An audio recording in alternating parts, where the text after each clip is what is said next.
प्रेषण के प्रकार, टाइप्स ऑफ कम्युनिकेशन।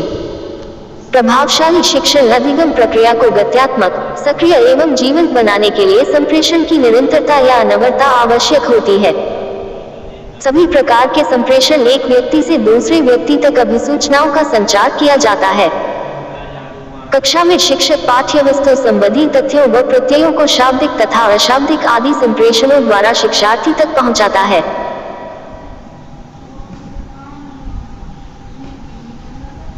शिक्षण में संप्रेषणों को निम्न भागों में वर्गीकृत किया जा सकता है।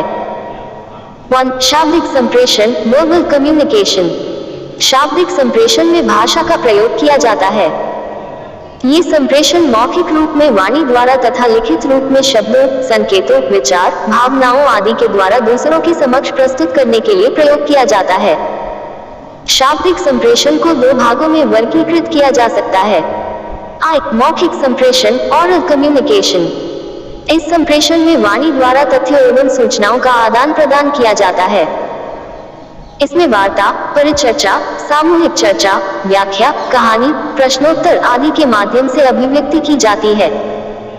इसमें संदेश देने वाला तथा संदेश ग्रहण करने वाला दोनों ही परस्पर आमने सामने रहते हैं।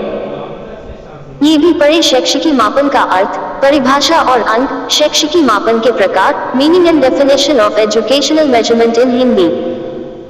लिखित संप्रेषण, रिटन कम्युनिकेशन। इसमें संदेश देने वाला लिखित रूप में शब्दों या संकेतों के द्वारा इस प्रकार से संदेश प्रदान करता है कि संदेश ग्रहण करने वाला व्यक्ति उसकी भावनाओं को समझ सके। 2. अशाब्दिक संप्रेषण, नॉन वर्बल कम्युनिकेशन। अशाब्दिक संप्रेषण में भाषा का प्रयोग नहीं किया जाता है। इसमें वाणी संकेत, चक्षु संपर्क, मुख मुद्राओं एवं स्पर्श संपर्क आदि का प्रयोग किया जाता है। वाणी संप्रेषण। वाणी संप्रेषण में विचारों तथा भावनाओं की अभिव्यक्ति व्यक्तिगत रूप से अथवा छोटे छोटे समूहों में आमने सामने रहकर वाणी द्वारा की जाती है, जैसे हाँ हाँ, हाँ हूँ कहना, सीटी बजाना, जोर से बोलना, चीखना, मुस्कुराना आदि। मुख मुद्राएं एवं चक्षु संपर्क। कक्षा में चक्षु संपर्क, आई टू आई कॉन्टैक्ट के द्वारा शिक्षक अपने छात्रों की मनस्थिति का ही अंदाजा लगा लेते हैं। संवेगात्मक स्थिति की अभिव्यक्तियों में छात्रों की मुख मुद्राएं अहम भूमिका निभाती हैं। मुख मुद्राओं के माध्यम से प्रसन्नता, भय, क्रोध, शोक तथा आश्चर्य आदि का संप्रेषण आसानी से किया जा सकता है। स्पर्श संपर्क। इसमें स्पर्श को ही प्रमुख माध्यम बनाया जाता है। स्पर्श के माध्यम से व्यक्ति अपनी भावनाओं एवं विचारों की अभिव्यक्ति करने में समर्थ होते हैं। प्रशंसा की शाबाशी, प्यार का एक चुंबन अपने आप बहुत सी भावनाओं, संवेदनाओं तथा विचारों की अभिव्यक्ति का एक महत्वपूर्ण साधन है। 1. शैक्षिकी संप्रेषण, एजुकेशनल कम्युनिकेशन। शिक्षण के आधार पर संप्रेषण को दो भागों में वर्गीकृत किया जाता है। 1. वैयक्तिक संप्रेषण, इंडिविजुअल कम्युनिकेशन। जब शिक्षक बालक को अलग अलग शिक्षण देता है तो उसे वैयक्तिक संप्रेषण कहते हैं।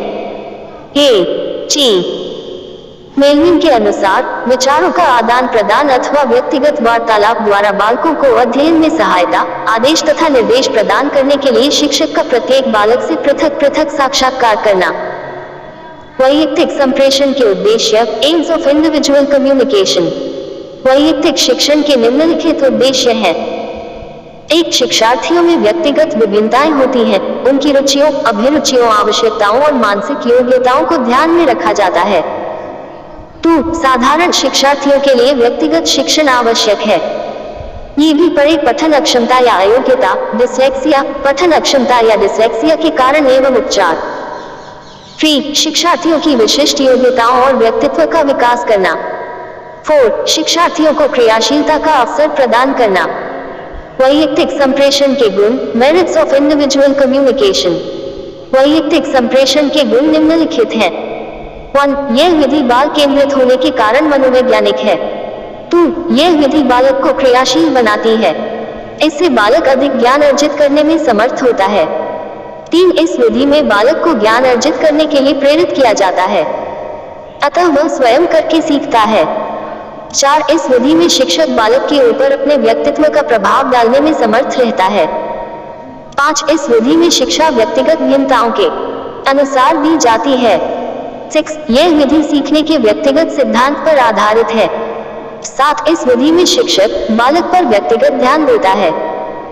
8 इस विधि में बालक की प्रकृति के अनुसार शिक्षा देने की व्यवस्था है। 9 इसमें शिक्षक को शिक्षण के प्रति अपने उत्तरदायित्व के कारण अधिक परिश्रम करना पड़ता है।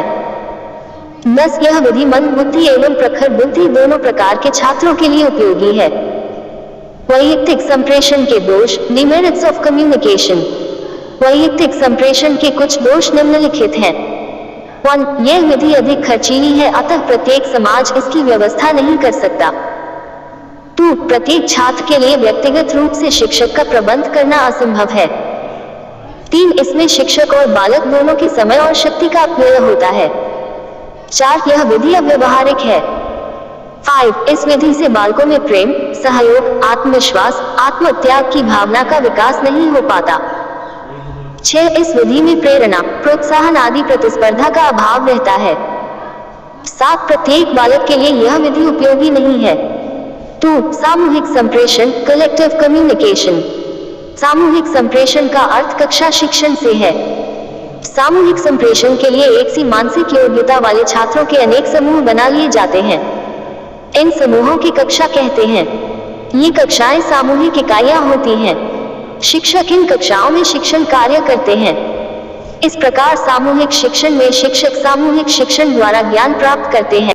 सामूहिक संप्रेषण के गुण, मेरिट्स ऑफ कलेक्टिव कम्युनिकेशन। इस संप्रेषण के गुण निम्नलिखित हैं।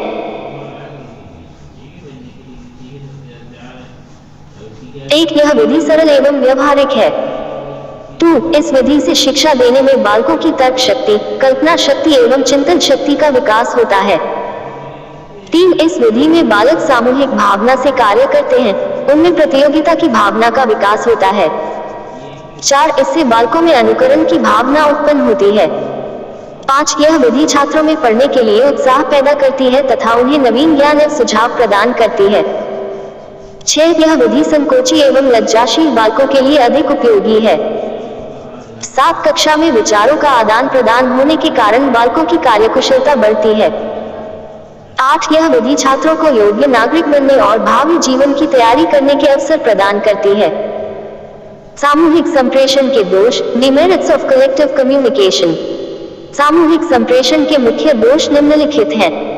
1 इस विधि में बालकों की रुचियों और आवश्यकताओं का ध्यान नहीं रखा जाता है, अतः यह विधि मनोवैज्ञानिक नहीं है। 2 यह विधि कक्षा केंद्रित एवं शिक्षा बाल केंद्रित है, अतः इसका क्षेत्र संकुचित है। 3 इस विधि में शिक्षक निर्धारित पाठ्यक्रम के अंतर्गत ही शिक्षण कार्य करता बालकों की व्यक्तिगत कठिनाइयां दूर नहीं हो पाती है। 4 इस विधि में शिक्षक बालकों से व्यक्तिगत संपर्क नहीं बना पाता। 5 इस विधि में शिक्षक सक्रिय एवं छात्र निष्क्रिय रहते हैं। 6 इस विधि से प्रखर बुद्धि बालकों का हित नहीं हो पाता। 7 इस विधि में बालकों के व्यक्तिगत भेदों पर ध्यान नहीं दिया जाता। सभी बालकों को एक समान ही शिक्षा दी जाती है।